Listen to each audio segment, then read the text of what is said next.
amado Jesús, Señor Jesucristo, Dios de la gloria, Padre amado, te damos las gracias por esta noche maravillosa que usted nos ha regalado, siendo que el mundo esté en completa oscuridad, Señor.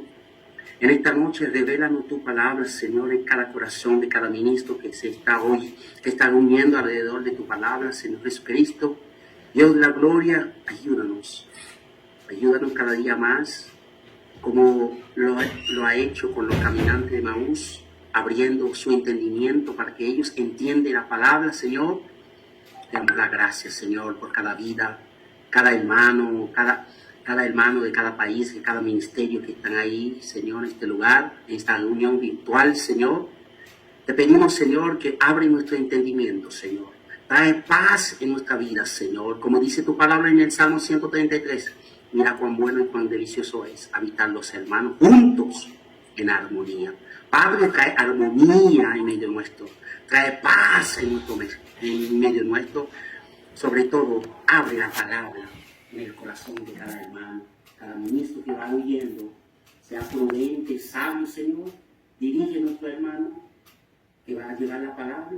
Ayúdales, enséñanos a través de él. Toma el control de cada uno de nosotros, Señor. Ayúdanos, Señor, a ser reverente, prudente y humilde en todo tiempo, en todo momento. Señor, te pedimos todas estas cosas en el nombre sublime del Señor Jesucristo. Para ti sea la honra y la gloria. Amén y amén. Amén. Amén. Amén. Mi hermano Enrique, adelante con el tema. Sí. Que Dios le bendiga. Muchas gracias, hermano, y muy amable de honrarme para dirigirles la palabra, la meditación de la palabra, que ella pues sea en nuestros corazones prosperada. Gloria al Señor. El título, como dije antes, pero para el nuevo que acaba de venir, es el Hijo del Hombre y Jesús. Gloria al Señor. Bien, vamos a abrir nuestras Biblias, o si no, escuchamos. Yo voy a leer en el libro de Daniel, en el nombre de nuestro amado Señor Jesús. Vamos a leer en el libro de Daniel, capítulo 7, verso 13 hasta el 18 inclusive. Dice así la palabra del Señor. Dice Daniel: miraba yo en la visión de la noche, y he aquí con las nubes del cielo venía uno como un hijo de hombre, que vino hasta el anciano de días, y le hicieron acercarse delante de él. Y le fue dado dominio, gloria y reino, para que todos los pueblos, naciones y lenguas le sirvieran. Su dominio es dominio eterno, que nunca pasará, y su reino uno que no será destruido. Se me turbó el espíritu a mí, Daniel, en medio de mi cuerpo, y las visiones de mi cabeza me asombraron. Me acerqué a uno de los que asistían y le pregunté la verdad acerca de todo esto, y me habló y me hizo conocer la interpretación de las cosas. Estas 4 grandes bestias son 4 reyes que se levantarán en la tierra.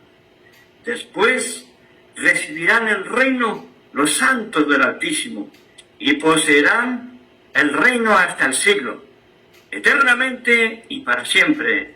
Amén. Aleluya. Bueno, gloria al Señor, hermanos. Este es un tema que nos lleva, creo yo, en mi opinión, a ciertos misterios, y para muchos ciertamente les resulta todo esto algo misterioso. Ezequiel 2:1 se nos dice que Dios le dirigió la palabra al profeta Ezequiel y le dijo: levántate, hijo de hombre, quiero hablar contigo. Bien, gloria al Señor. Qué hermoso, ¿verdad? Que Dios quiere hablar con un hombre cara a cara y le dice que se levante, que Él quiere hablar. Hijo de hombre, también en Salmo 8:5 y 8:4, versículo 4, estoy citando de memoria para adelantar el tiempo, que no sea muy largo, y decía que el Salmo 8:4 y 5 habla de que Dios creó al hombre, ¿verdad? Y dice, como, ¿por qué te acuerdas del hombre? Y tienes memoria del Hijo del Hombre, ¿verdad? Entonces, Hijo de Hombre, digamos que es sinónimo sencillamente de hombre. Hijo de Hombre es hombre. E incluso en algunos contextos puede significar la humanidad completa. Hemos visto en el capítulo 7 de Daniel, versículo 13, que aparece una figura como hijo de hombre, semejante a un hombre, pero que viene con las nubes del cielo y se presenta ante un ser que es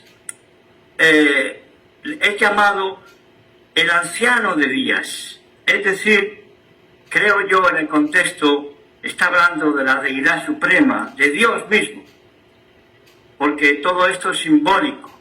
Lo del anciano es simbólico, todo tiene su simbolismo. Se trata, pues, de una visión simbólica.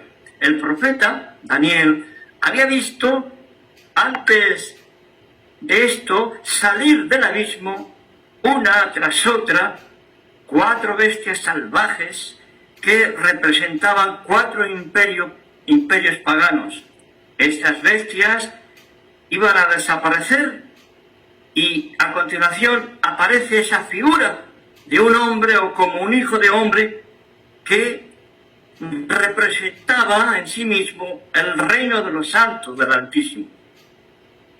Hay una especie de contraposición muy bien estudiada.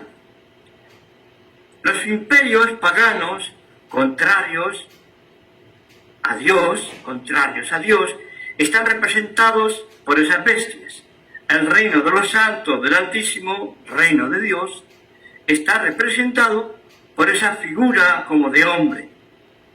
Las bestias procedían, nos dice la Escritura, del abismo, que en las literaturas del Antiguo Oriente aparecen como algo que simboliza un poder adverso y contrario a Dios y a la voluntad de Dios.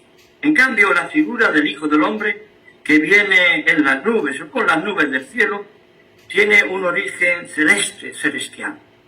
Gloria a Dios.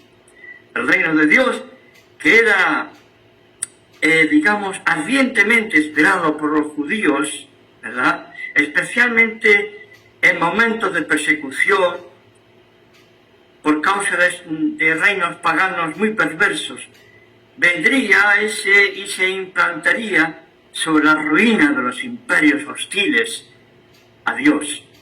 La visión es paralela a la que podemos encontrar en el capítulo 2 de este mismo libro de Daniel.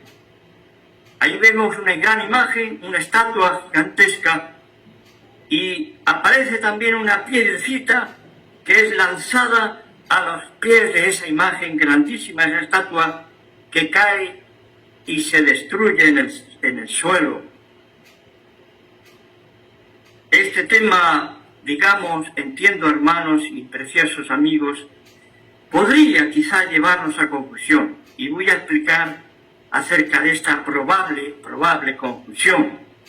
Tenemos que entender bien algunas cosas, algunos conceptos, para asimilar este título de Hijo de Hombre que es conocido en el mundo del cristianismo y de la academia, dentro de lo que se llama cristología y todo aquello que se estudia sobre Jesús de Nazaret, sus palabras, sus hechos y todo lo que concierne al Señor Jesucristo, ¿verdad? Y ahí se le atribuye al Hijo del Hombre una mesianidad, como Mesías. Esa mesianidad de Jesús, que es también conocido como Hijo del Hombre.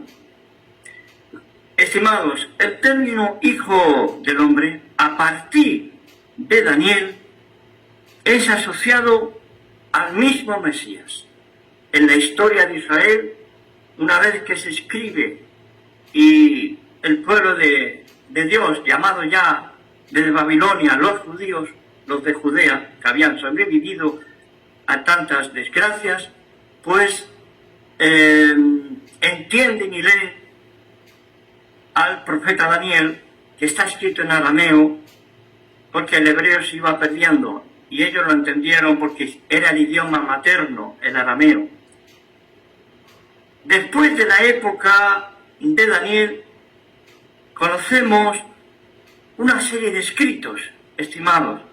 Quizá una generación después del profeta Daniel se escribieron esta literatura conocida como literatura apocalíptica. No sé si alguno de ustedes ha leído o tiene en posesión alguno de esos libros en español.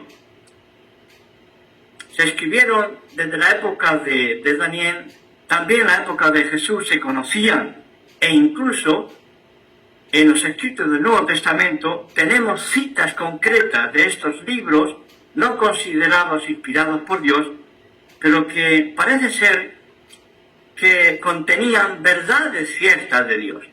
Por eso aparecen, y los apóstoles y los discípulos utilizan estos escritos apocalípticos o algunas partes, ¿verdad?, para sus cartas, como Judas, por ejemplo, el hermano de Jacobo, Santiago, y otros, ¿verdad?, utilizan el libro de Jubileos, o quizás utilizan el libro de Enoch, ¿verdad?, literatura apocalíptica.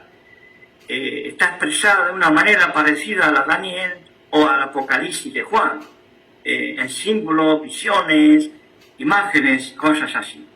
Ahora, cuando viene Jesús, nuestro Señor, a la escena en la historia del hombre, ese conocimiento adquirido por la literatura que hemos aludido, era bien conocida, como decía, entre los estudiosos del judaísmo del Segundo Templo. ¿Sabe usted? El judaísmo del Segundo Templo es el judaísmo que se vivía en la época de Jesús. Todavía estaba el templo. El segundo, que fue reformado, construido por Zorobabel y embellecido luego por Herodes. El Hijo del Hombre es conocido, por ejemplo, como el libro de Enoch, como he dicho, eran estudiados y conocidos seguramente por Jesús mismo. Decía que este Hijo de Hombre era conocido con varios epítetos. Por ejemplo, se le llama el elegido. El elegido. Antes de la venida de Jesús, había en el judaísmo una idea mayoritaria de que el Mesías celeste, este que vio Daniel, el Hijo del Hombre, no vendría hasta que el pueblo mostrara de forma mayoritaria evidencia de un verdadero arrepentimiento y cumpliera este pueblo arrepentido los mandamientos y los preceptos de la Torá. Ellos decían, si Israel se arrepiente, serán redimidos, y si Israel se decidiera a guardar 2 sabás seguidos conforme a las normas del Señor, serían redimidos inmediatamente. Se tenía pues la idea de una aparición repentina de un gobernador ungido por Dios que iba a aparecer victorioso. Sin embargo, se dice que una especie de unión conceptual, digamos así, a lo semítico, a lo hebreo, a lo oriental. Recuerden que aquella frase del profeta que dijo, la Biblia es un libro oriental.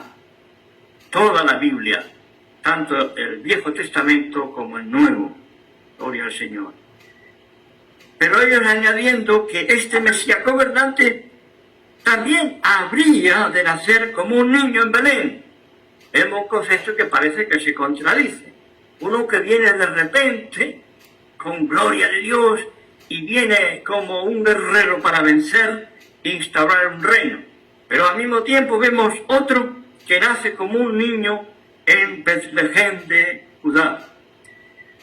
Ambas concepciones, la aparición como adulto y también como niño en Belén, se fueron uniendo y creando una idea, una hipótesis entre los hermanos mayores en la fe, los judíos, de que la idea era de que El primero, es decir, el que iba a venir como varón guerrero, el primero, era el Mesías, pero iba a vivir oculto a los ojos de la sociedad y del mundo judío. Luego aparecería de una manera repentina. Algo de esto podemos ver en el Evangelio según San Juan 7.2. Voy a leerlo rápidamente con la ayuda del Señor. Juan 7.2, versículo 2, que dice así. Juan 7.2. No, yo creo que me he equivocado en la cita, ¿verdad? A ver. A ver. Bueno, disculpen el error, pero ustedes que han leído, ¿verdad?, son ministros, ¿se acuerdan de cuando había discusión entre los judíos, que si es bueno, no, este no hace caso a los ancianos, este profeta es rebelde, pero es bueno, mira, ha hecho maravillas, ha consolado a los enlutados, sana a los enfermos? Y entonces dice que uno de ellos dice, pero el Mesías ni sabemos de dónde vendrá. ¿Ve? El pueblo tenía una idea que los rabinos habían enseñado, algo misterioso, el Hijo del Hombre, algo oculto. Estaría, no sabemos de dónde vendrá.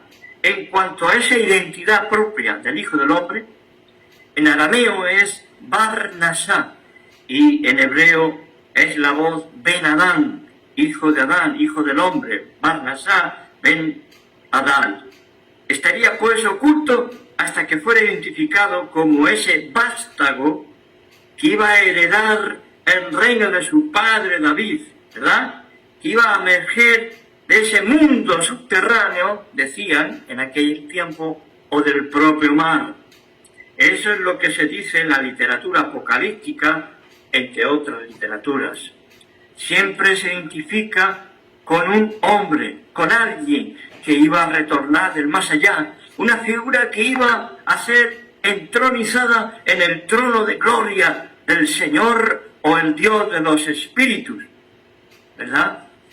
Lo que sí nos queda claro es la noción, la idea predominante en el judaísmo de aquel tiempo en cuanto a la persona y a la función del Mesías. Era la de un rey conquistador. Su venida debía ser repentina y fulgurante. Esto es lo que más se creía, aunque también se veían profecías que no la entendían bien, como ese niño que nace en Belén, ¿verdad? Pero en general se creía así. A esta manifestación de ese Mesías glorioso le iban a seguir una serie de acontecimientos escatológicos que vendrían junto con dicha venida. Y esto lo podemos leer en toda la serie ya editada en español de los libros apócrifos. Hace años ya la tenemos, ¿verdad? Y podemos ver cómo ellos pensaban, gloria al Señor, antes, en la época de Jesús, y algún siglo o dos después de Jesús. Bien, para centrarnos, hermanos, espero hacerme entender, sé que para algunos de ustedes podría ser escabroso este tema y limitarnos a lo que dijo el hermano Plana, y ya está. Claro que sí, eso lo vamos a acoplar a lo que dice la Biblia, ¿verdad? Siempre acoplo el mensaje a la palabra de Dios, para que sean uno, gloria al Señor, porque así es. Un profeta no puede contradecir a otro profeta. Pero hay una comprensión. También, hermano, he pensado que si esto se grabara, saliera a YouTube, no lo sé, fuera la voluntad del Señor. Tengo conocidos y amigos judíos también, que no son creyentes en Jesús o Yeshua, como ellos le llaman, y otro tipo mesiánico, etcétera, y académico, y quizá este tema a ellos también les pueda gustar o ayudar. O sea, yo pienso además un poquito en otros, no solamente en ustedes, pero en principio en ustedes, claro, preciosos hermanos. Volvamos pues donde me había quedado, ¿verdad?, acerca de la función de ese rey conquistador. Iba a venir acontecimientos escatológicos hacia el fin de los tiempos, que vendrían, como he dicho, junto con su venida. Por ejemplo, iban a cesar todas las potencias hostiles al pueblo y a la tierra de Israel. Este Mesías, hijo de hombre celeste, tenía que hacer una renovación del reino mesiánico en la capital de Jerusalén, establecida en la Tierra Santa. Otra de las grandes tareas de este Mesías reinante, hijo del hombre o hijo de David, es reunir a todos los judíos dispersos entre las naciones y traerlos a la tierra de Israel. Era pues la esperanza clave que iba a inaugurar el Mesías Rey. Pablo dice en los Hechos: yo estoy aquí por la fe que tengo en mis padres y en mi pueblo, que un día todos serviremos y adoraremos, las 12 tribus, al Dios de nuestros padres. O sea, que el tema de las 12 tribus para el apóstol Pablo no era un tema aparte, era importante su servicio. Esperamos que un día las 12 tribus serviremos a Dios juntamente con los gentiles, como dice un salmo, al Dios de Abraham, Isaac y Jacob. O como decía los apóstoles, al Dios y Padre de nuestro Señor Jesucristo, a Él la gloria y la honra para siempre. Gloria al Señor. Así que vemos, hermanos, que iba a seguir una serie de acontecimientos. Esa es la clave, ¿verdad? Que iban a venir los dispersos, las 10 tribus dispersas desde el año 722 antes de Cristo por los asirios. Tendrían que volver al final de los tiempos, cuando el hombre celeste volviera. Aleluya. Y tenía que volver y coincidir con la venida del Mesías Rey. Se manifestaría una gloria Shekinah en el reino de Israel, el reino de los judíos en la Tierra Santa.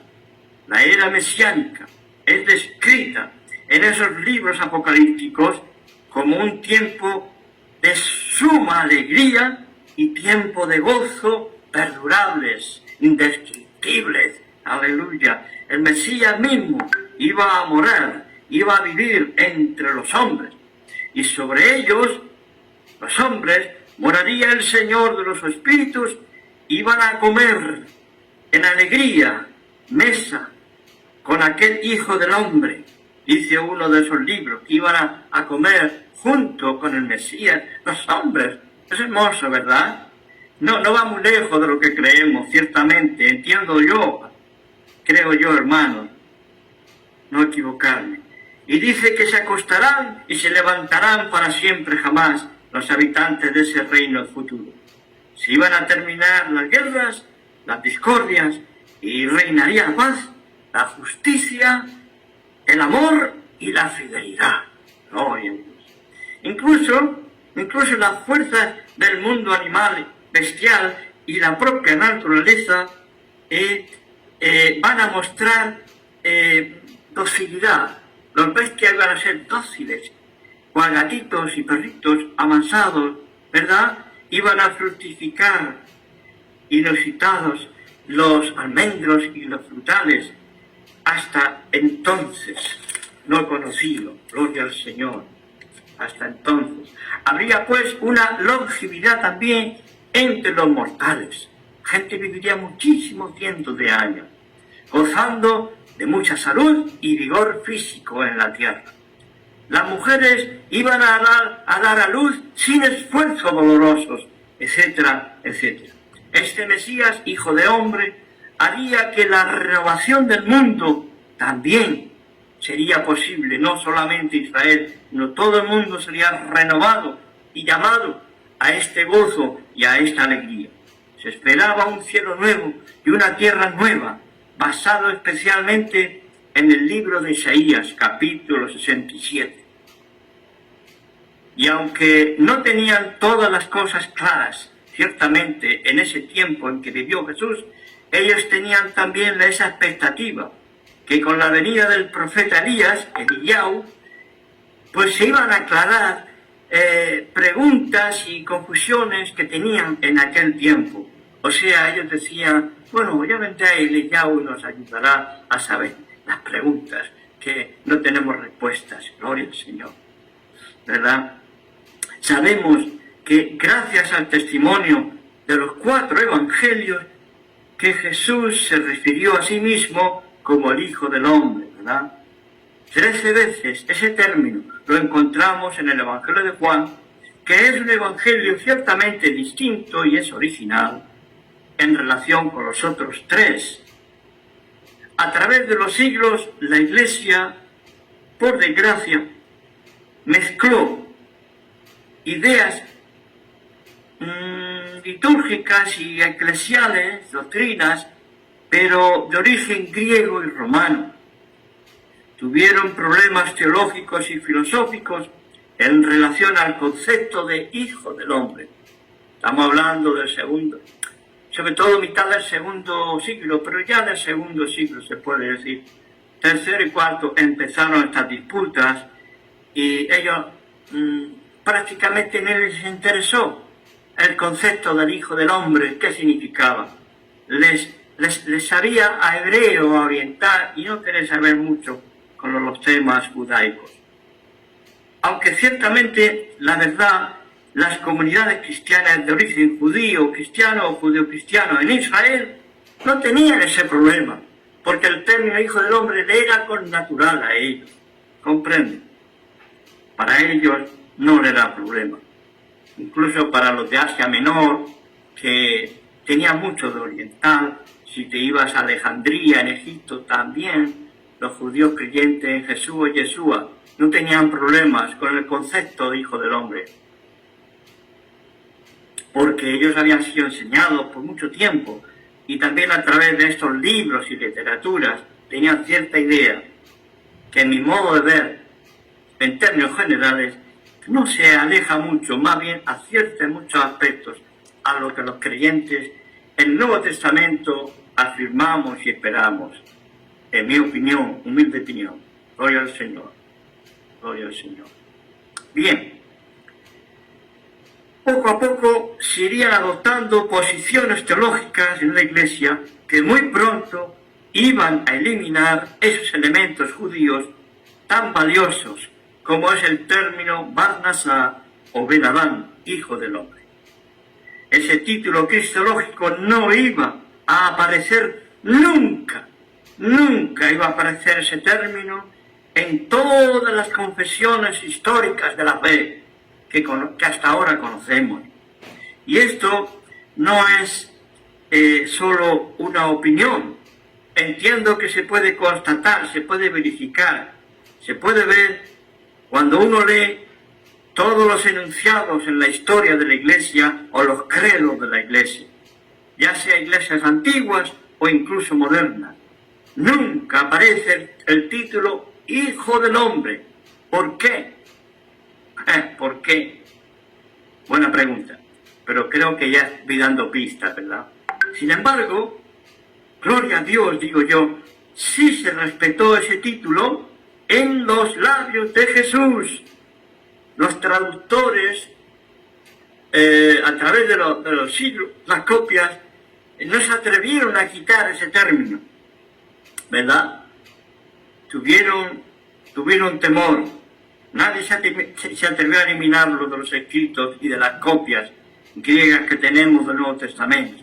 Ese título está precisamente en el núcleo mismo, hermanos, el núcleo de las enseñanzas de Jesús.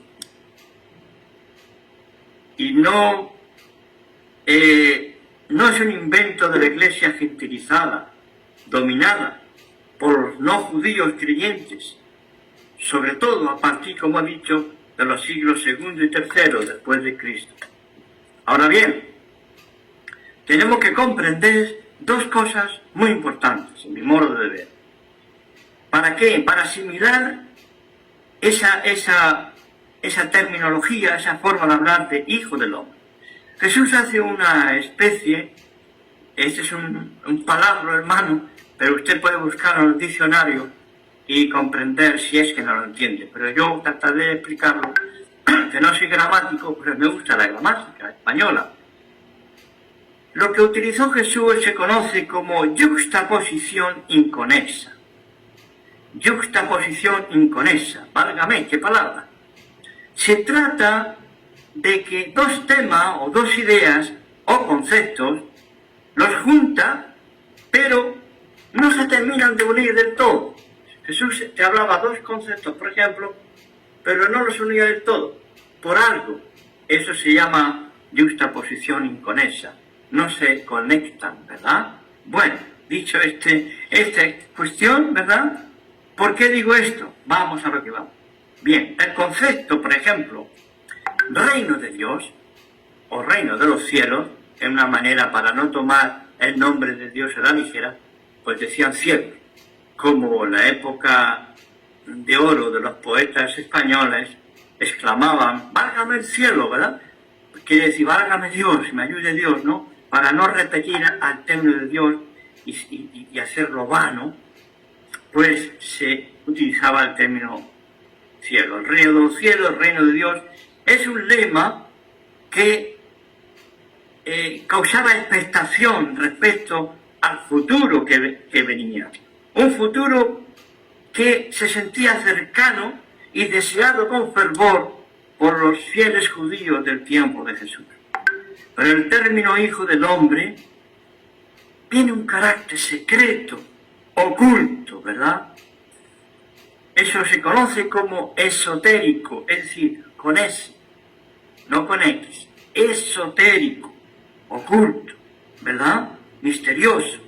Pero Jesús, cuando su enseñanza era pública, no solo a sus discípulos le hablaba aparte de los misterios, pero a la gente, en términos generales, hasta donde yo conozco y he leído los evangelios, hermanos, ¿verdad?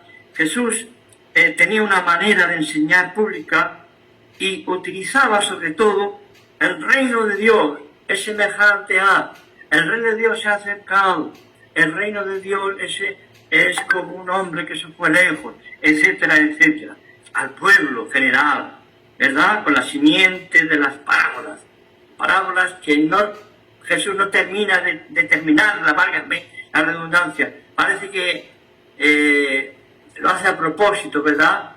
No las termina para que el oyente se esfuerce en terminarlas y el Espíritu le ayude a ello.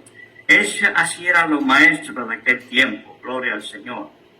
Entonces utilizaba el reino de Dios como profeta que era pues una predicación exotérica, ex con X, significa fuera, para afuera, esotérica con ese para adentro, para los míos, los secretos para vosotros, que me habéis querido a mí, habéis seguido y veo vuestro esfuerzo dentro de vuestra imperfección, pero os veo, los conozco porque mi Padre me los ha mostrado, yo os conozco a vosotros, y uno de ustedes es ladrón, dijo, y traidor, pero nunca lo avergonzó en público a Judas Iscariote, así, dicho entre paréntesis, ¿verdad? Una enseñanza para los pastores y para todos los que tratamos con los seres humanos, que tenemos que ser dulces y dentro de lo duro tenemos que hacerlo de una manera fraternal, fraterna, entiendo yo, en términos generales, claro,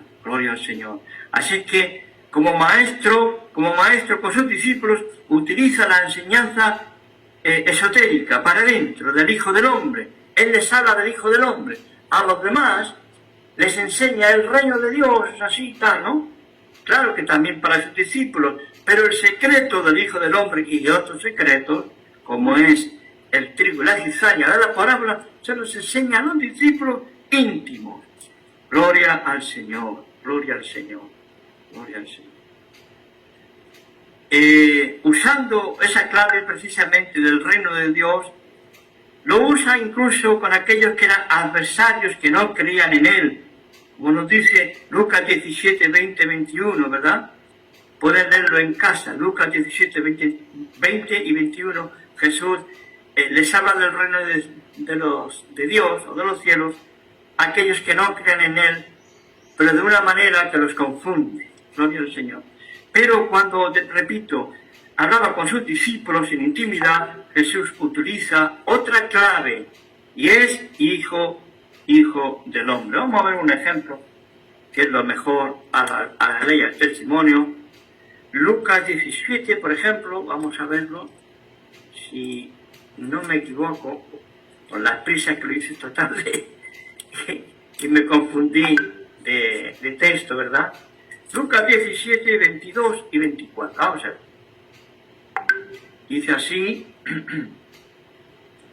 y dijo a sus discípulos, tiempo vendrá cuando desearéis ver uno de los días del Hijo del Hombre y no lo veréis. 24 dice, porque como el relámpago que al fulgurar resplandece desde un extremo del cielo hasta el otro, así también será el Hijo del Hombre en su día. Gloria a Dios.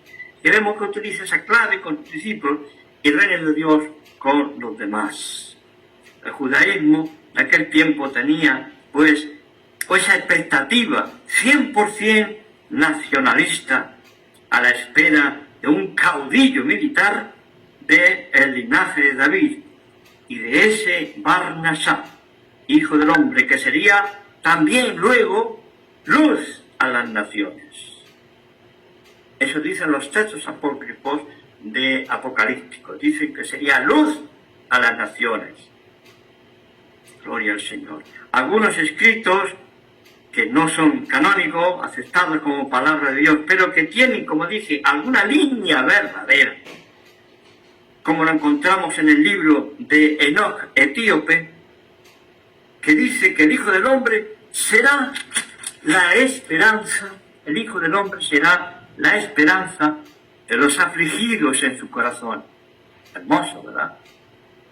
Y no ha sido así. Yo entiendo que sí, hermano. Gloria a Dios. Entiendo que esto concuerda con la línea del ministerio de Jesús en la tierra, en los días de su humanidad. Jesús consoló, Jesús fortaleció a los que creían en Él, porque veía las dificultades que esos creyentes iban a tener. Veía las dificultades que le aguardaban y tenía compasión de ellos. Tanto Él, Jesús, como los discípulos estaban llamados a ser otros hijos de los hombres. El discípulo emula al Maestro. Entiendo que ellos, también como nosotros, dirigían o dirigen nuestras miradas hacia esa venida en gloria, a esa conclusión que es planeada por el Padre. Disculpen. Ay, me ha venido un picor en la garganta. Gloria al Señor. Que Dios tenía un plan y los creyentes esperaban que terminara el Padre, terminara ese plan. Por tanto, es importante entender, estimados hermanos y amigos que me escucháis, que Jesús entiende su presente, su existencia humana, y entiende y percibe y discierne un estado de exaltación en el futuro. En el futuro. Cuando Jesús utiliza en su forma de hablar la tercera persona, ¿verdad?, del singular, habla como si fuera otro hombre, como no el Hijo del Hombre celestial. ¿Por qué es que Jesús habla del Hijo del Hombre como si no fuera Él en alguna ocasión? Cuando venga el Hijo del Hombre, bueno, eres tú. Sin embargo, Él habla en tercera persona la mayoría de las veces. ¿Por qué causa? Bueno, en mi opinión, yo entiendo que hay una unión, digamos, mística, oculta, lo que los hebreos en el idioma hebreo conocen como el sod, lo que está muy oculto y la mayoría de los hombres no lo vemos. Está oculto más allá de lo que es literal en las Sagradas Escrituras. Jesús se reconoce como Hijo de Hombre que representa a una raza, y si esa palabra no nos gusta, digamos, a una nueva humanidad. Jesús todavía no asumió ese Hijo del Hombre tal como Daniel lo vio en 7:13, celestial. No lo asume Él. No lo asume porque no es el tiempo. Vayamos en esa línea.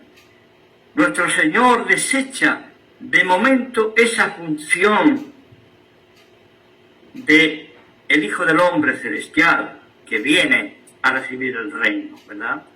Ahora, esto iba a causar algo. Este rechazo de Jesús, de este reinado davídico o el reinado del Hijo del Hombre Celestial, que iba a causar un escándalo, un grandísimo tropiezo, pero ya no solo a los judíos de su tiempo, sino también en sus propios apóstoles y discípulos más cercanos. El concepto de ese tiempo acerca del Hijo del Hombre y el Hijo de David, hermanos, yo creo que era satánico. Pero ¿en qué sentido era satánico? En el sentido de que el diablo había conseguido distraer a los líderes y al pueblo por medio de los líderes hacia una visión ajena, digámoslo así, a ese palpitar del corazón de Dios y a la manera en que Dios estaba actuando precisamente en su propia generación con su Hijo Yeshua de Nazaret. La pregunta que yo me hago es que si hoy día pasará otro tanto en las iglesias, si estamos despistados y no estamos conectados al sentir de Dios en nuestra vida y en la vida de las iglesias. No es a causa del entendimiento del nicolaísmo que algunos de nosotros hemos sido expulsados de sus sinagogas. ¿Por qué es que mis hermanos no están en ese sentir? Porque están despistados. Y esto no lo digo con orgullo, Dios me guarde. Yo soy un pobre hombre del cual el Señor ha tenido misericordia, pero me ha abierto los ojos para saber quién es el verdadero Dios y quién es el mediador entre Dios y los hombres, Jesucristo, hombre. Aleluya.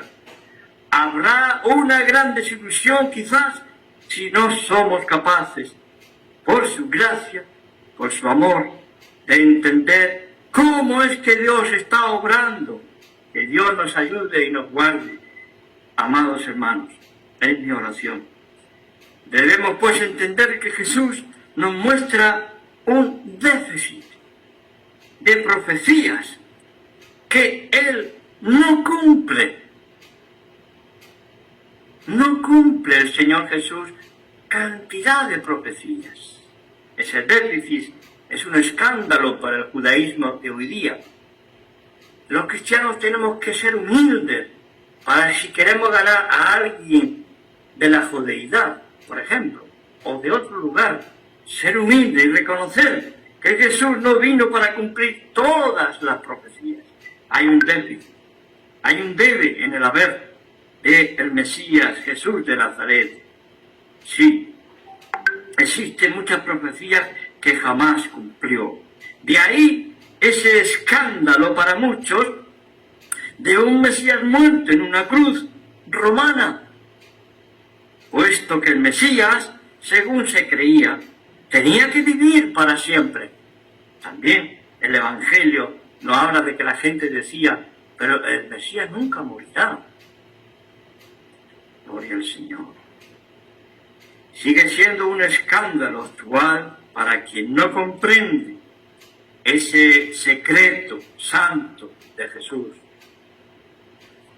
Toda la esperanza de sus apóstoles cae fatalmente cuando ven a su compañero Judas Iscariote entregar al maestro, a los alguaciles del templo primero y luego a la soldadesca romana después.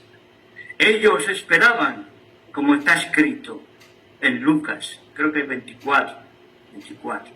Ellos esperaban que ese Yeshua Harnasí, Jesús el Nazareno, era el que iba a revivir, restaurar a Israel, como dijeron aquellos en el camino de Maús. Pero a su vez hay cientos de profecías y claves en las sagradas escrituras del Viejo Testamento que nos hablan de un hombre santo, un sadik, que iba a ser maltratado, que iba a sufrir como un inocente corderito, llevando vituperios e ignominias que eran muy difíciles de asumir y entender, ciertamente, hermano, muy difíciles de entender en el tiempo de Jesús. Excepto algunos pocos bienaventurados, solo después de la resurrección de Jesús, A algunos les fue revelado el secreto de su pasión y su muerte. Aleluya. Solo así ellos pudieron entender y encajar las Sagradas Escrituras, que para entonces era todo como un rompecabezas imposible de ordenar, como los profetas, los salmos, etc. Todos ellos se referían a un Mesías que sufría. El Mesías reinante y el Mesías sufriente no eran pues dos personas diferentes, sino que eran dos funciones en una personalidad, en un individuo que realiza en el tiempo y en el espacio, alejados de 2 días.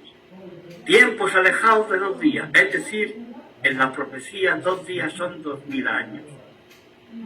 Sufriente, Masías ben Yosef, reinante, Masías ben David, el hijo de David. Pero no eran 2 Mesías. Otros inventaron hasta un tercero sacerdotal, los esenios. No, eran 2. Eran 2 funciones en una sola personalidad, en un solo hombre, en un solo Mesías, ungido por el Eterno. Gloria a Dios. Vamos a ver, que no tengo el reloj y no me quiero perder. A ver qué tiempo me falta. Bueno, ya lo veré. Perdonen, hermanos. Es que tengo bastantes páginas, pero tengo que acabar. Continúa, hermano Enrique, continúa nomás, una media hora aunque sea, no hay problema. Okay. Adelante. Yo creo que en media hora más. Muchas gracias. Voy a ver si soy suficientemente hábil para hacerlo. Gracias, hermano. Seguimos, vamos para allá, hermanos. Gloria al Señor. Gloria al Señor. Bien. Es por esa razón, hermanos, que hablábamos, que Jesús no acepta ese término de gloria, según Daniel 7:13, el Hijo del Hombre, que viene a recibir el trono y la corona y todo eso. No, Él no lo recibe. Cuando sus discípulos lo ven ante ese Sanedrín corrompido, ¿verdad? Y ante un tribunal civil como el de Pilato, ¿verdad? A la cabeza de esa gente perversa, claro, se escandalizaron y huyeron. ¿Cómo es posible? ¡Qué decepción, hermano! Ellos esperaban realmente que Jesús se levantara como el Hijo del Hombre, el Hijo de David. ¿Comprende? Ellos lo querían siempre. Por eso, Pedro dice que fue a cortarle la cabeza al siervo del sacerdote. Para que es un sacerdote hizo así y le cortó la oreja. Pero él iba por la cabeza. Sí, Simón Pedro era un guerrero, era un macabeo. Gloria al Señor. Pero tenía que comprender que ese no era el sentir de Dios para ese tiempo. Aleluya. Bien. Entonces, no. En el alma de Jesús podemos decir que había un centro que lo movía, lo motivaba. ¿Cuál era ese centro? Pues ese centro habría que buscarlo en el libro del profeta Isaías, capítulo 53, que empieza la perícopa o la porción realmente en Isaías 52, 13 en adelante. Es el siervo sufriente de Dios, el Eved Yahvé, el Eved Adonai. Ahora vamos a ver cierta clave importante, hermano, que pienso que muchos entre las iglesias, ojalá me equivocara, pero me da la impresión que no lo han entendido. Y es lo que se conoce en la literatura hebrea como el polo colectivo y el polo individual. ¿Qué es eso, hermano Enrique? Voy a tratar de explicarlo. Veamos en Daniel 7:13, donde existe una colectividad, es decir, un montón de personas, una colectividad, una comunidad.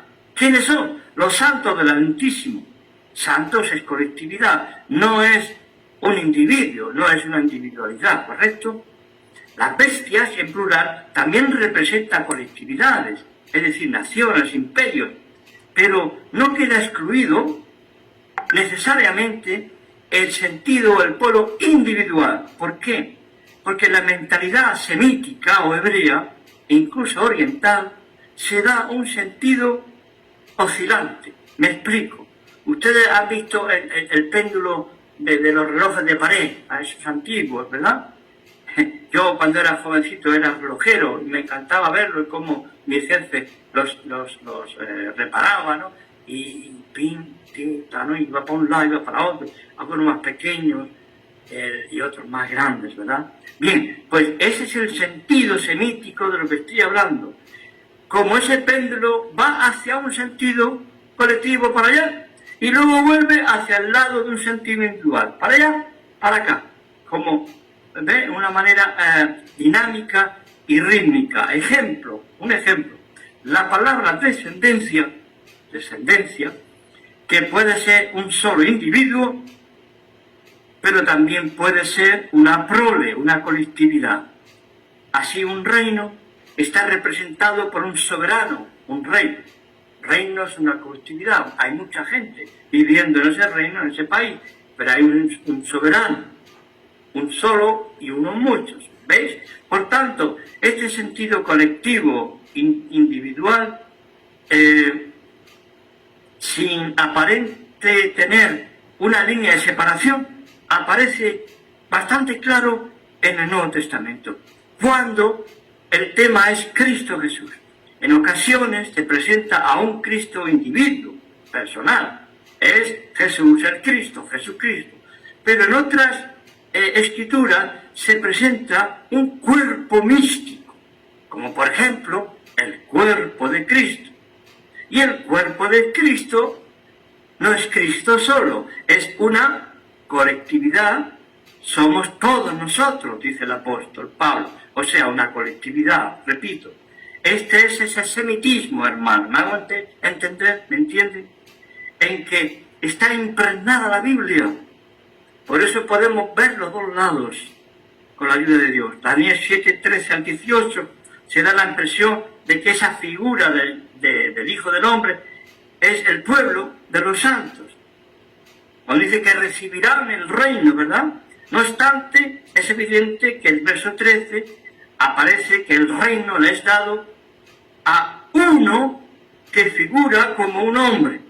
Y a causa de este semitismo, esta manera de hablar hebrea y aramea, algunos estudiosos de la palabra de Dios han denominado a esa realidad compleja pero al mismo tiempo sencilla, una entidad corporativa.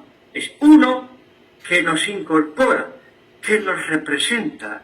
¿Recuerdan ustedes aquella predicación del profeta, del hermano Branham, que dice condenación por representación?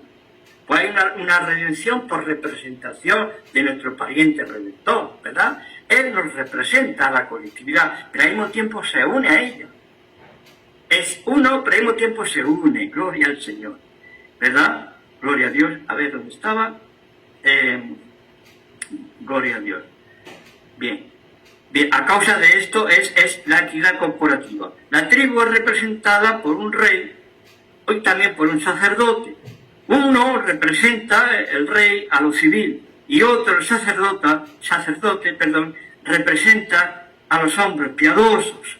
Si usted o yo no entiende este concepto semítico oriental bíblico, ciertamente va a ser muy difícil captar espiritualmente hablando las enseñanzas que, por ejemplo, el apóstol Pablo nos enseña, nos da.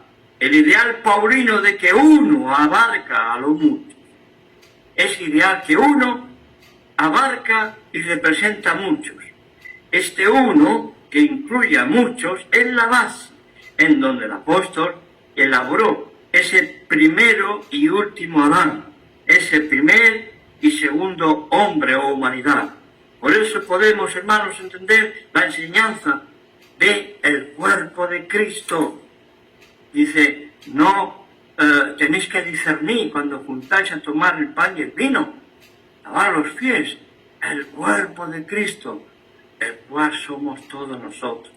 Jesús, el Mesías, el Hijo del Hombre, en las escrituras griegas del Nuevo Testamento, realiza en sí mismo, en su persona, la verdadera representatividad de ese espíritu de Israel. Él es el de Israel de Dios, Él es la Torá de Dios. Todo lo mejor de lo mejor, como dicen los franceses, más o menos, la crème, lo mejor de lo mejor está representado en Jesús de Nazaret, el Hijo amado, ese fenómeno semita hebreo presenta un diálogo entre Dios y el Mesías. Vemos como Dios habla al Mesías, le dice, pídeme tú a mí, ¿ve? El yo tú, pídeme en las naciones por herencia, pídeme, hay una relación. O cuando dice, entrando en el mundo, dice Hebreos, o sea, tú a mí. ¿Quién habla? El Mesías en su preexistencia, antes de encarnarse como Jesús de Nazaret, en el vientre de la Virgen Miriam de Nazaret, latinizada María. Entonces dice, me preparaste cuerpo. ¿Veis el diálogo? Hay un diálogo maravilloso. También hay un diálogo entre Dios y su pueblo, un nosotros y un yo y un nosotros. Es la simiente de Abraham. Es decir, en este sentido, no una prole, un individuo, según Pablo, que llevaría a esa función universal de bendición a todas las naciones. Gloria a Dios. El apóstol Pablo identifica al Cristo como la simiente de Abraham, según Gálatas 3:16.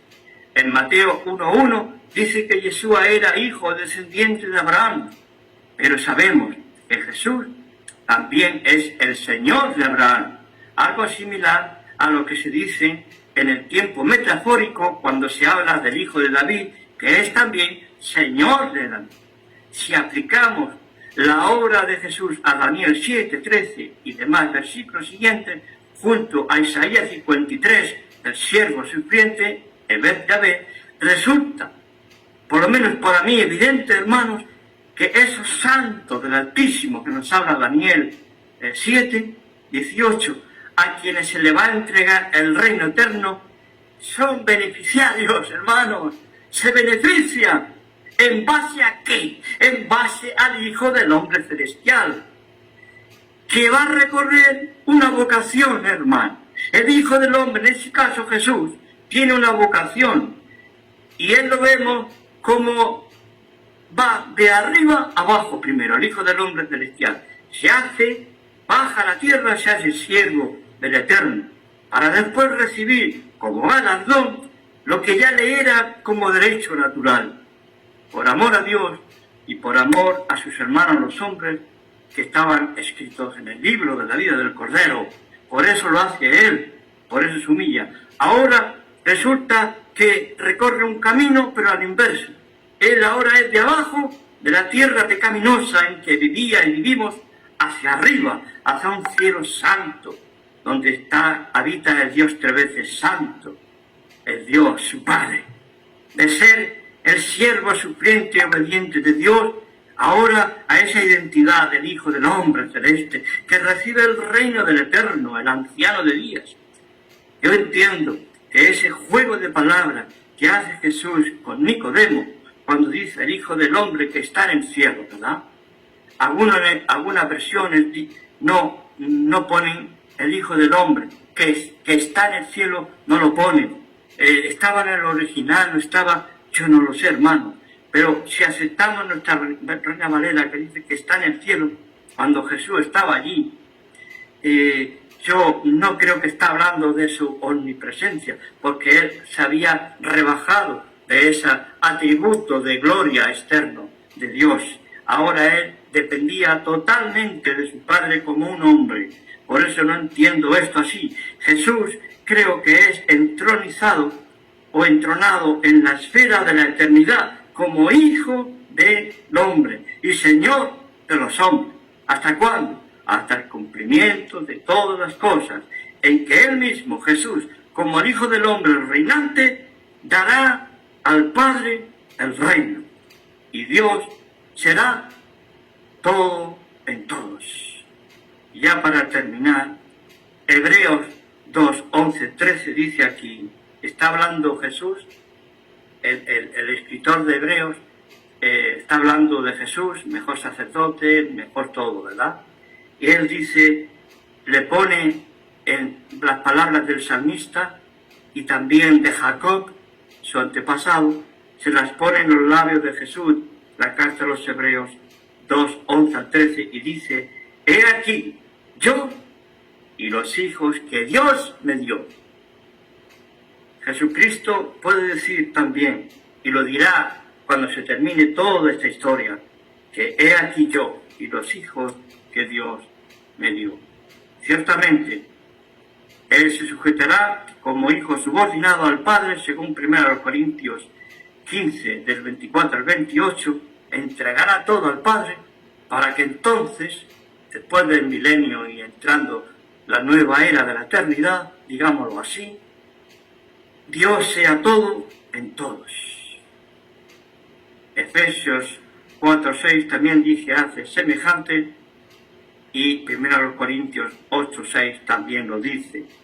Dios le ha dado todo juicio, y aquí sí termino, hermano Freddy. Dios le ha dado todo juicio, dice el Evangelio, al Hijo, a su Hijo. Y dice, ¿por qué? Por cuanto es el Hijo del Hombre. Es decir, habiéndose identificado plenamente con los hombres, exceptuando el pecado, para poder redimirnos para Dios, y así Dios poder ser nuestro Salvador.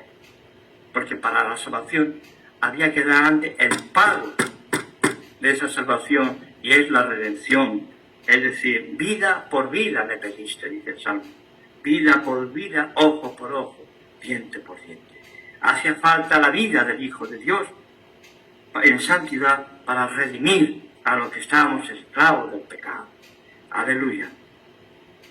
Gloria al Señor. Así que vemos que siendo Él identificado con los hombres creyentes en Él, Él es la cabeza de una nueva humanidad y no se avergüenza de llamarnos hermanos, como está escrito en otro lugar del Nuevo Testamento. Él es el Hijo del Hombre, Él es identificado plenamente con el hombre, por eso fue bautizado y se opuso a que su primo Juan no lo bautizara. Dijo, es necesario que cumplamos con toda la justicia, aleluya. Si Él se identificó con los pecadores, y aún en la cruz, Él exclamó, Dios mío, en su idioma arameo, ¿por qué me has desamparado? Ese momento misterioso que nadie entiende, esa intimidad que dejémosla esa intimidad entre el Padre y el Hijo. Amén. Aquella intimidad que, como dice Jesús, aquella gloria que tuve contigo, Padre, antes que el mundo fuese. Aleluya. Oh, hermano. Cuántas cosas. Bueno, hay mucho más, pero aquí lo voy a dejar, hermano, porque quizá hayan preguntas o comentarios y quiero dar tiempo a los hermanos, ¿verdad? Bueno, Dios les bendiga, hermanos. Shalom, shalom, desde este lugar del mundo. Gracias por escucharme. Amén, hermano Enrique, que Dios le bendiga por su exposición. Pues seguro que tiene mucho más, hermano Enrique, para que continúe, aunque sea para la próxima ocasión, en 15 días, si es que lo puede hacer. No le es pesado este tema. La verdad es que hay cosas para mí muy bonitas que están escritas del Hijo del Hombre en los antiguos, que es maravilloso. Pero bueno, ese es mi gusto. Quizá a otro le gusta, a otros temas. Yo estoy a su disposición, hermano. Lo que ustedes, los hermanos, deseen, pues para mí es un placer, claro. Y un honor. Amén, hermano. Muy bien. Hermanos, Dios les bendiga. Si es que algún hermano tiene alguna pregunta respecto al tema, pues le vamos a dar lugar. Amén.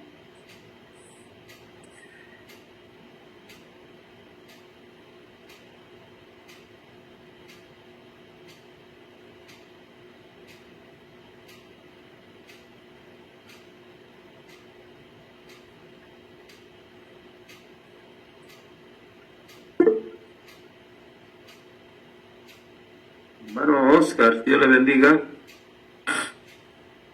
Dios le bendiga, hermano Rey. Dios le bendiga, hermanos. Hermano Enrique, le bendiga. Igualmente. Dios, quería hacer una pregunta, hermano Enrique.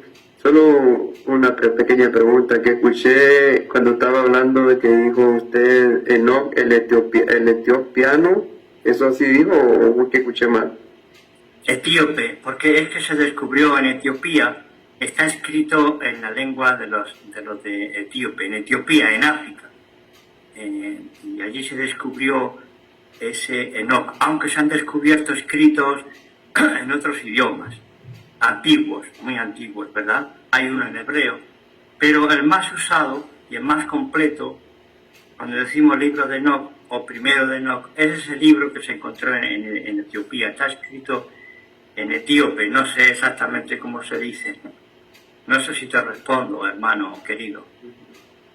Sí, hermano, gracias. Solamente eso. De nada.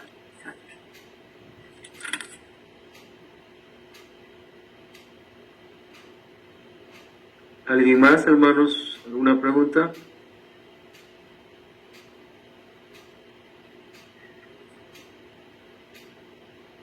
El tema es difícil, quizás, ¿verdad, hermano Freddy?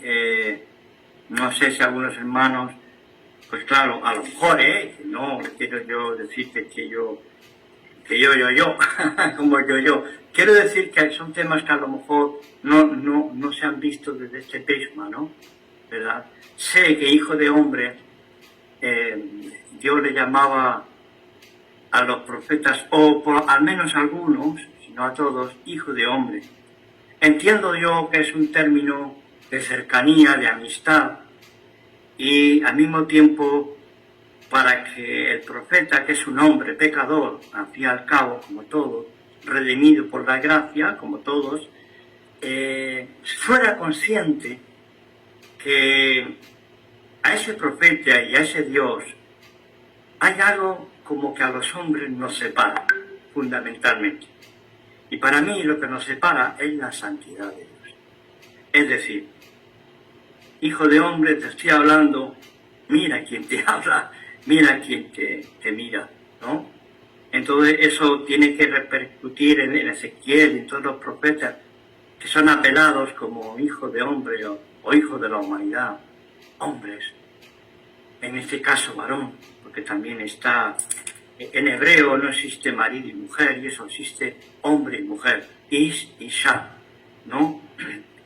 Es curioso, hermanos, permíteseme, es muy interesante, y recuerdo bien la enseñanza de algún maestro que me enseñó que Isha, o sea, Ish, que es varón, Isha, que es varona o mujer, decimos nosotros, hembra,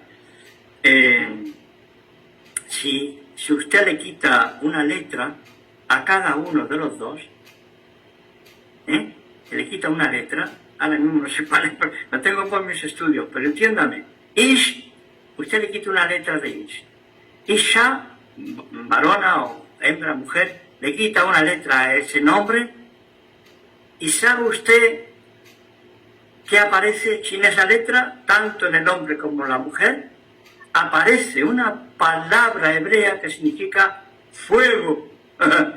Es curioso, le quitas una palabra a Ish, varón, le quitas una palabra a Isha, varona o mujer, y es fuego.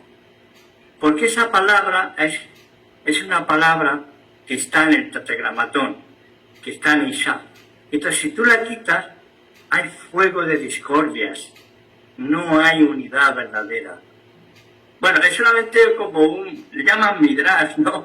Es como una enseñanza, un poco, parece un cuento o una cosa con las letras, para extraer una enseñanza piadosa, una enseñanza edificante, ¿verdad?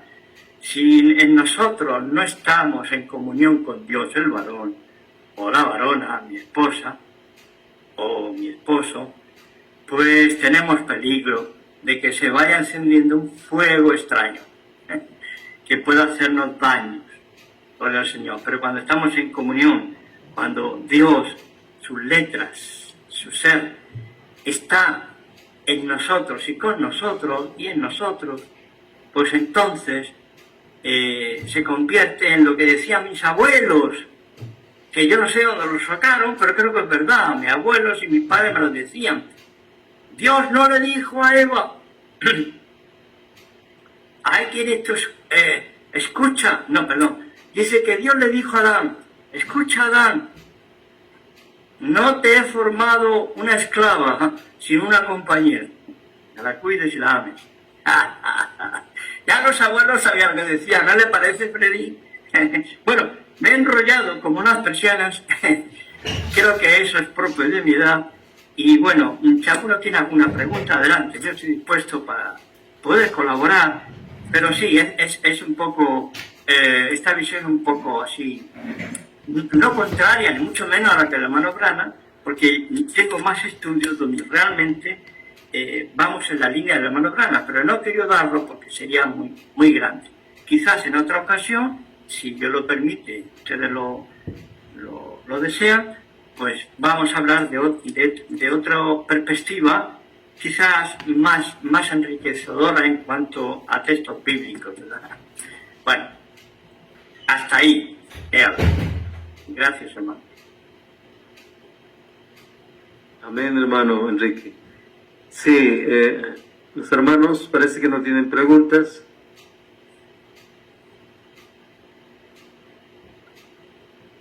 Entonces, digo yo, hermano Freddy, ustedes han entendido esos dos puntos capitales para entender, según mi enseñanza, el concepto o la idea del Hijo del Hombre, esos dos puntos, que es un nombre genérico, es decir, habla de humanidad, y que Jesús acepta esa humanidad no manchada, pero sí compartida, porque hay que recordar que Juan en su Evangelio dice que aquel verbo o palabra que está hablando del Cristo en su preexistencia, fue hecho, no que se hizo en mí, fue hecho sarx, carne. ¿Y por qué dice sarx y no soma en griego? Los gramáticos, los eruditos, los que saben y podemos aprender un poco o mucho, nos dicen que sarx es el término que generalmente, casi siempre, el apóstol Pablo, y no solamente él, pero principalmente el apóstol Pablo, porque escribió más en el Nuevo Testamento, equivale a pecado. El verbo fue hecho pecado, pero ¿cómo pecado? No que pecara él, sino que él fue constituido de tal manera que tenía que aprender obediencia. Y tendría una meta. La meta es lo que los místicos hebreos hablan de las 5 cualidades del alma del Mesías. El alma del Mesías tenía que ser perfeccionada, mucho más allá incluso que la de Adán en sus comienzos. Y eso es otro tema acerca de la constitución del ser humano y de la constitución del Mesías. En su espíritu, él dice, mi espíritu es angustia, o mi alma está angustiada. Mi espíritu se regocija en Dios mi Salvador, porque ha escondido, Padre, las cosas que tú enseñas se las ha escondido a los sabios todo, a los sabios de este aún el mundo, pero se las ha revelado a los pequeños, a los humildes, a los que tienen un corazón de aprendizaje, como es un niño y una niña, ¿correcto? Y entonces, la constitución del Mesías en cuanto a su cuerpo y a su ser, tenía que ser alguien que fuera posible ser tentado. Si no, Jesús no tiene mérito ninguno. Si él no pudiera ser sugestionado para hacer el mal o desobedecer en algún punto de la ley del Señor, de la Torá o a Dios, a su Padre, entonces no había mérito. Él luchó para obedecer, para estar en comunión con su papá. Bueno, le llamaba papaíto, apa, en hebreo, ¿verdad? Término poco, la gente no se atrevía a usar ese término tan íntimo, le parecía un poco irrespetuoso. Sin embargo, Jesús tiene un mensaje central en el Evangelio, es Abba, papá, papaíto mío.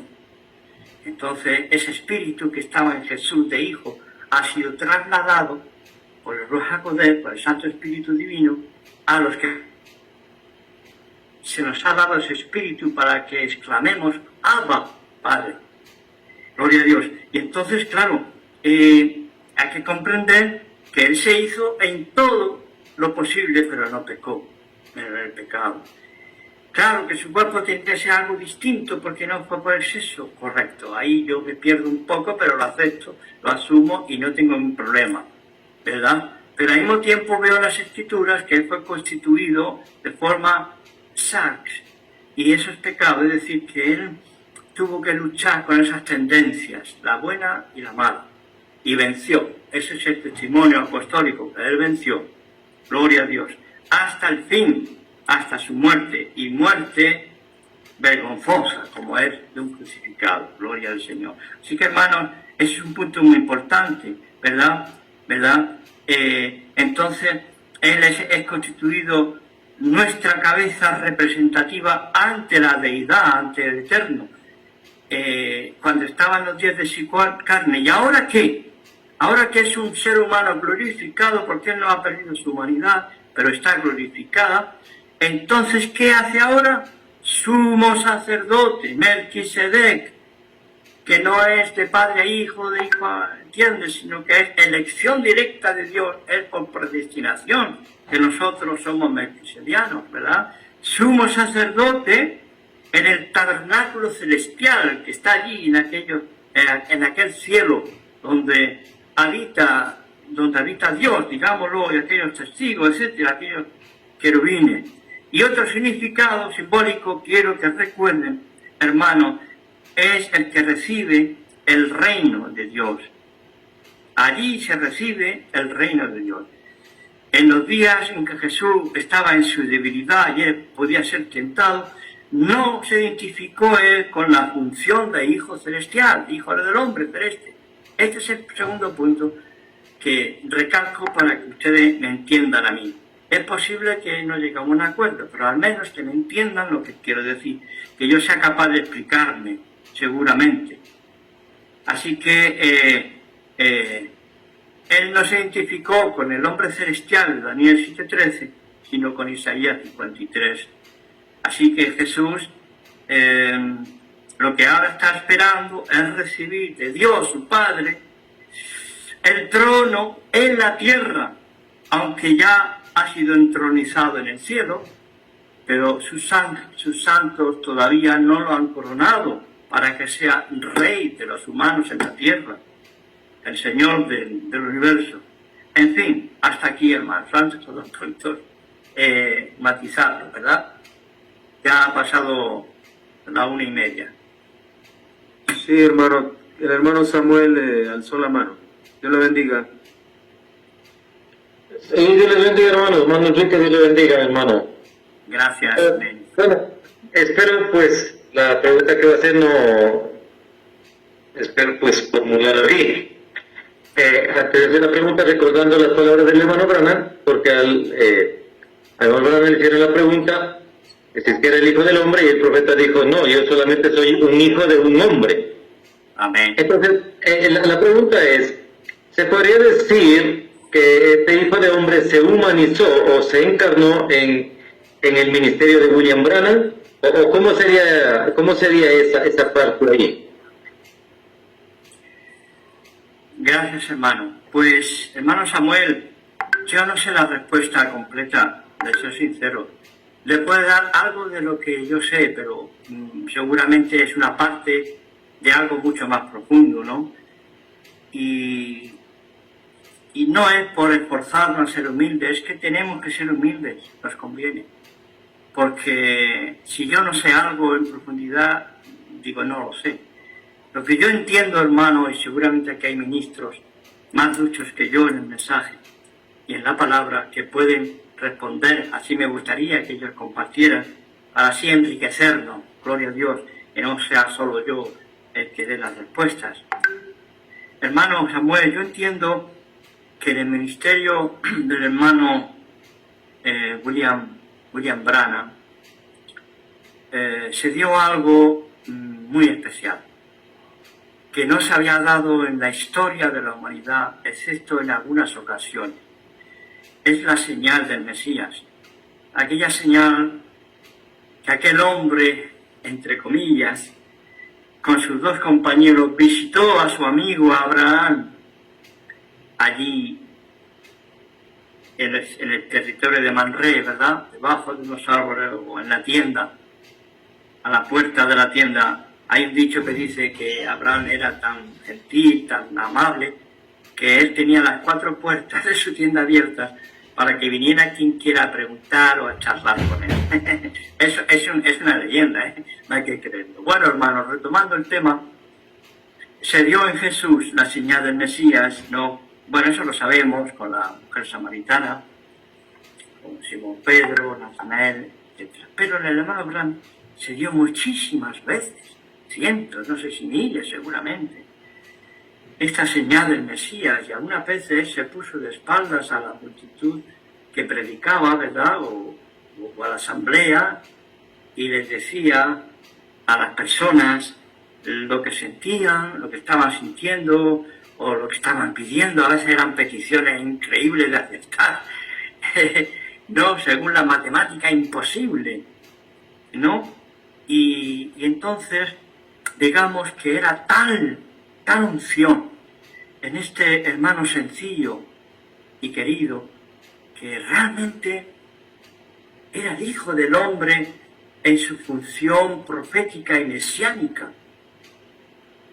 Hijo de hombre en el sentido del profeta, pero incluso yo diría de ese Hijo del Hombre en que está ahora ejerciendo nuestro Señor Jesucristo bendito como sumo sacerdote a la diestra del Padre, intercediendo por nosotros.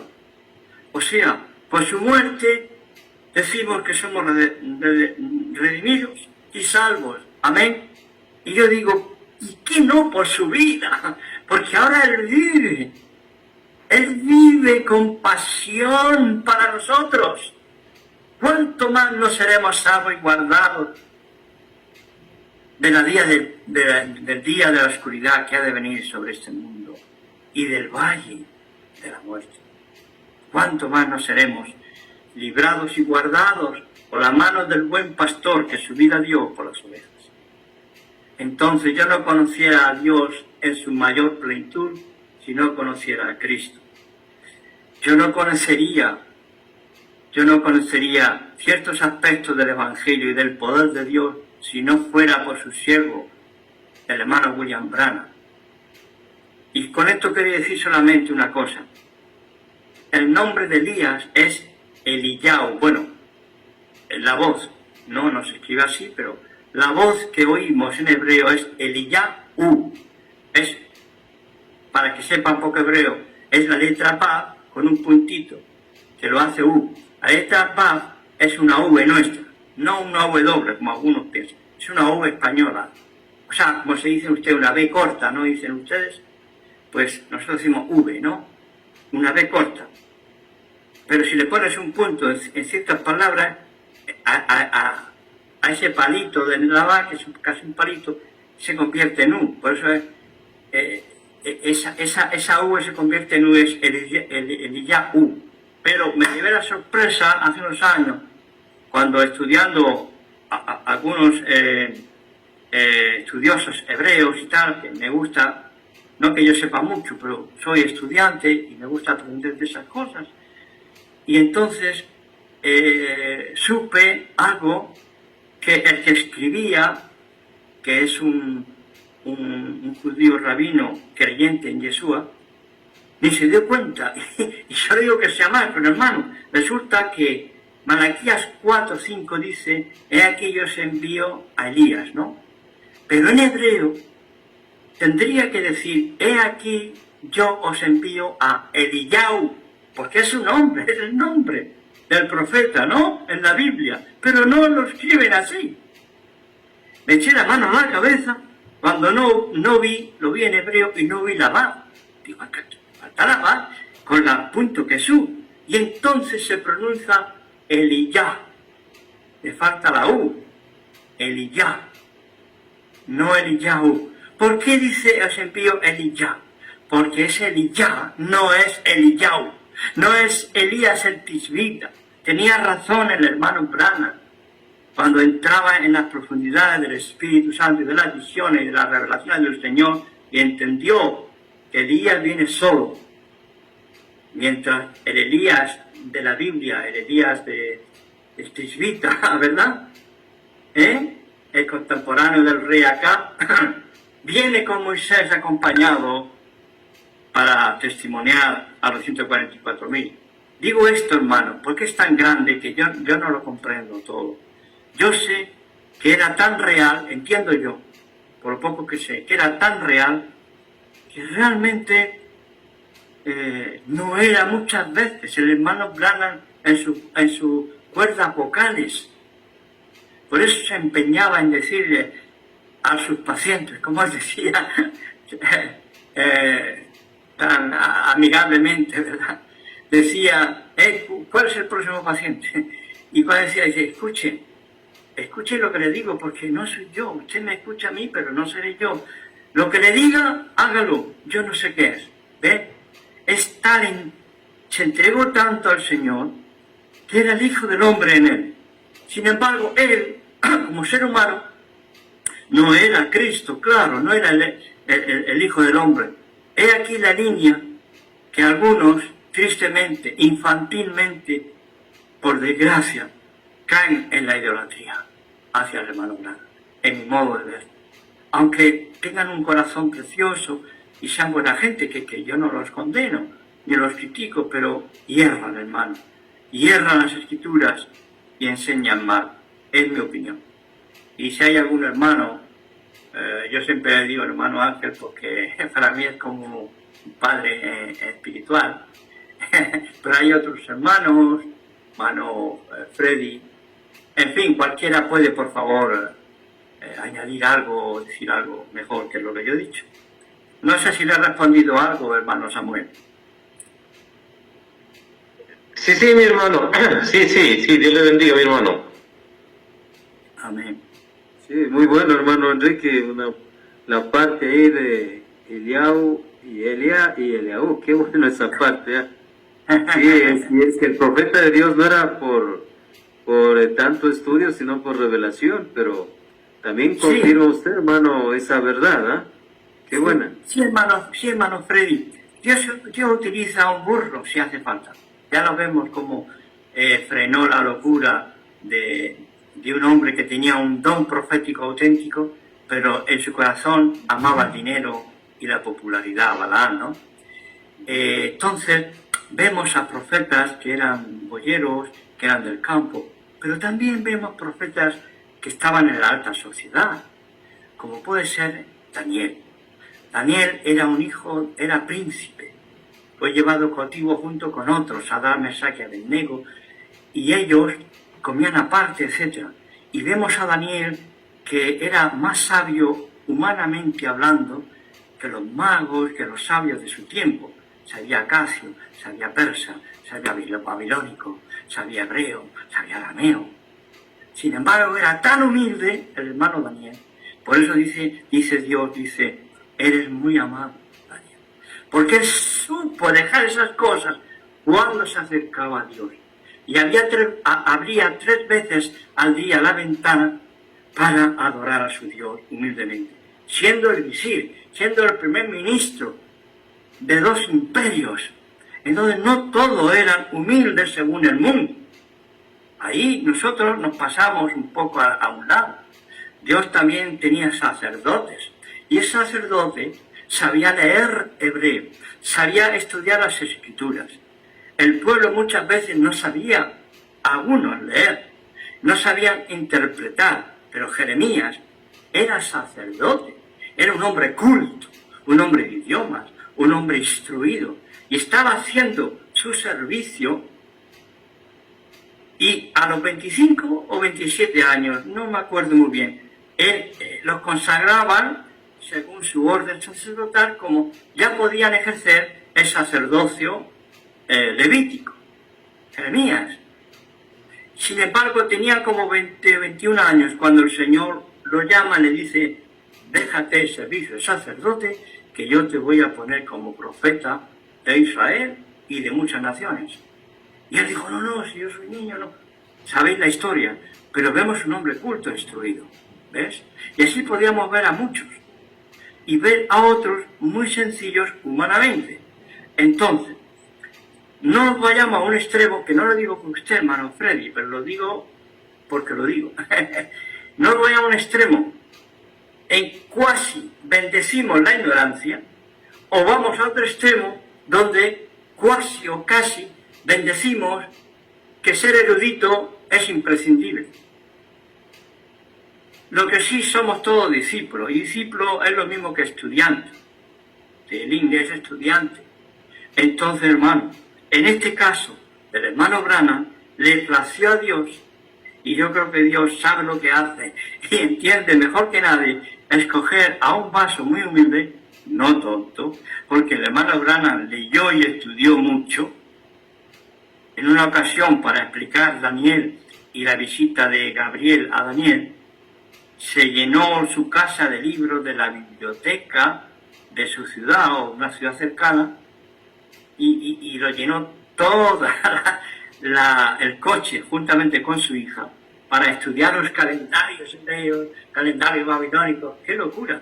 Tanto fue así, hermano, bueno, ustedes lo saben, que la hermana Meda, en medio de este ajetreo de estudio que parecía no sé qué, le dice: pero Billy, cariño, nuestra iglesia somos gente, la mayoría, casi todos, si no puedo decir todos, gente de extracción humilde, no de más estudiosa. Si tú les das todo eso, los chavos locos, en otras palabras. Y el hermano Branham le dijo: gracias, cariño, lo sé, tienes razón, pero el Señor puede hacer que lo complicado y lo que es difícil, puede hacerlo sencillo para que los sencillos, en cuanto a los estudios, lo puedan comprender. No sé si me explica, hermano Freddy, porque yo ya he escuchado mucho eso de cuanto más tontos somos, mejor. No, hermano Branham, y no es lo que usted dice, pero era humilde, y el Señor utilizó a un hermano muy humilde para avergonzar a los sabios de su generación. Es verdad, como lo hizo con Amós, ¿verdad? Y Amós y Elías y el hermano Branham se parecen bastante en algunas cosas. Entonces, Dios escoge a uno, escoge a otro, como fuera del ministerio escoge hermanas, pues escoge aquí, escoge allá, y todos somos parte del cuerpo, ¿no? Pero eso que el Señor escoge siempre a personas no leídas, ¿verdad? No es verdad, bíblicamente. Pero bueno, es una opinión mía, que creo que es bíblica, pero me puedo equivocar. Perdón, hermano Freddy, que haya dado un sermón. Está bien, hermano Enrique, está bien, muy bien, hermano. Se nos está yendo el tiempo. Hermano Ángel, que Dios le bendiga. Dios bendiga, hermano Freddy. Dios le bendiga grandemente, hermano Enrique. Muy lindo, precioso. Todo lo del Hijo del Hombre viniendo desde allá atrás, en los conceptos de la palabra, originalmente, mostrando como un ser humano, o el hijo de Adán, o los hijos de los hombres, como dijo Job, cuando el sueño cae sobre los hijos de los hombres, los humanos. Pero luego, claro, ese concepto hijo de hombre o ser humano ya se amplifica con la visión de Daniel, precioso, ¿no? Porque el contexto, como aparece, ¿no? El concepto mesiánico del Hijo del Hombre viniendo a las nubes del cielo y presentándose al anciano de día como aquel que va a reinar en ese reino que no tendrá fin. Y en ese contexto profético, después de las 4 bestias, que eran los reinos humanos, los reinos gentiles que se iban a suceder en la tierra, y después de eso venía entonces el Hijo del Hombre, ya como el rey de un reino, bien como dijo esa doble acepción, ¿no?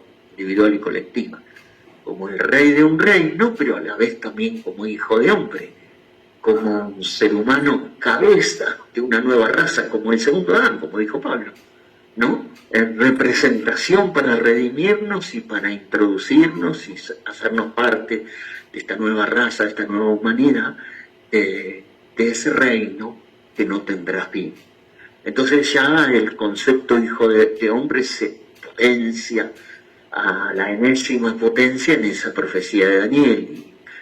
Y muy lindo también lo que trae el periodo intertestamentario, como ellos creían en la literatura apocalíptica, en la profecía de Daniel y otros libros más, ya cómo se iba tejiendo todo eso y visualizaban al Mesías, y se le fue formando un concepto de un Mesías poderoso, que ya viene hecho, ¿no? Como creía el judaísmo de ese tipo, que ya viene hecho en las nubes del cielo, un gran guerrero, y toma el poder en esa visión que también es paralela a la imagen que vio Nabucodonosor, como la piedra cortada sin mano, que derriba y desmenuza los reinos gentiles y establece el reino de Dios en la tierra, un reino que no tendrá fin.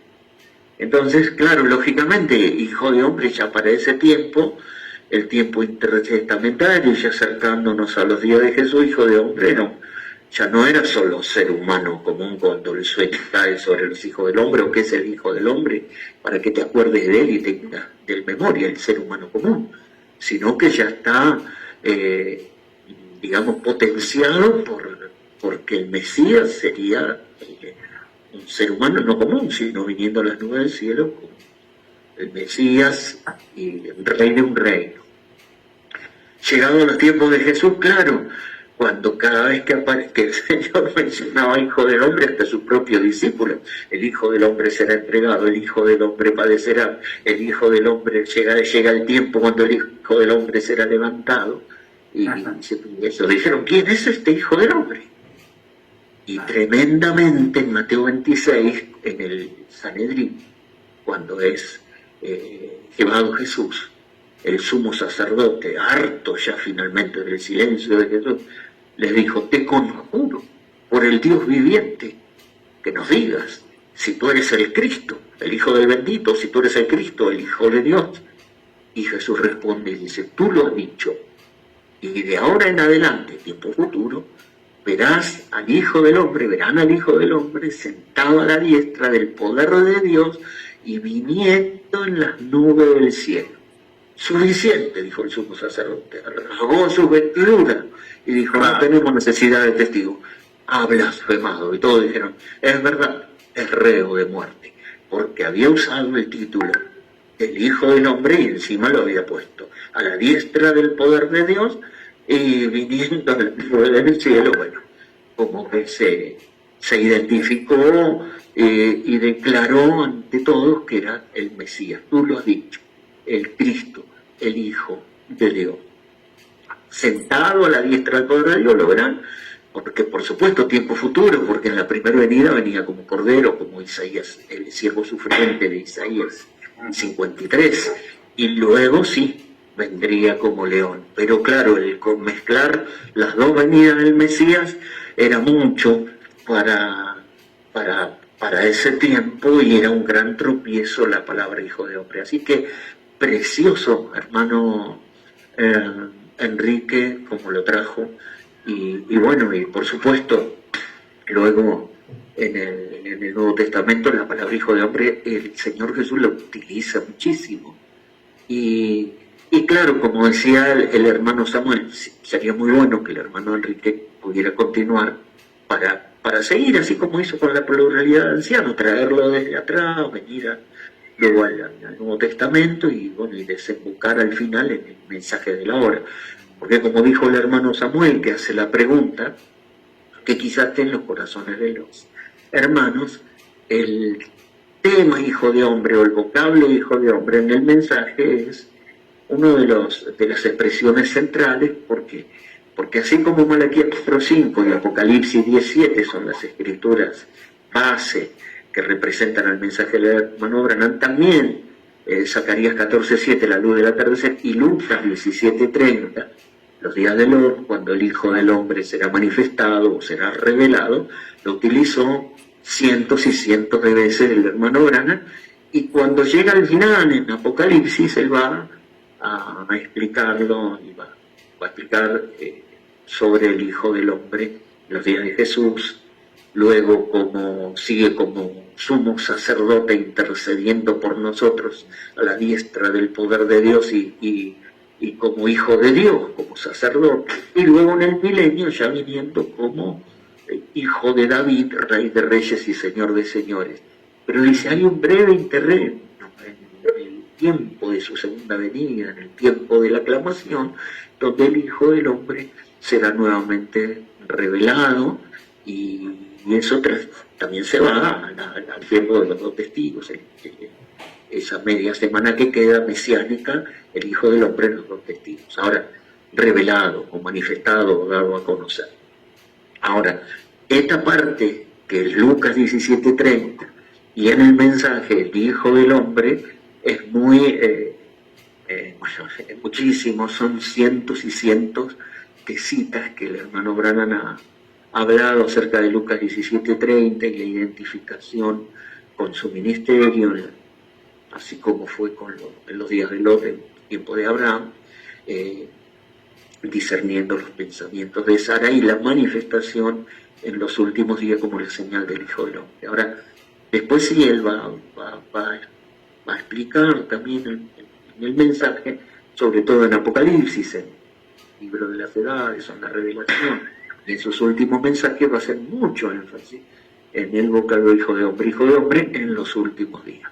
Pero eso ya es tema para otra vuelta, porque obviamente es muchísimo. Pero si el hermano te puede continuar otra vez y seguir y otra vez o dos veces lo que sea necesario, así como fue con la pluralidad de ancianos para llevar todo el hilo y desembocarlo hasta nuestra hora, si es posible, si está esa posibilidad, sería muy bueno, hermano Enrique. Dios le bendiga. Dios bendiga, hermano Fred.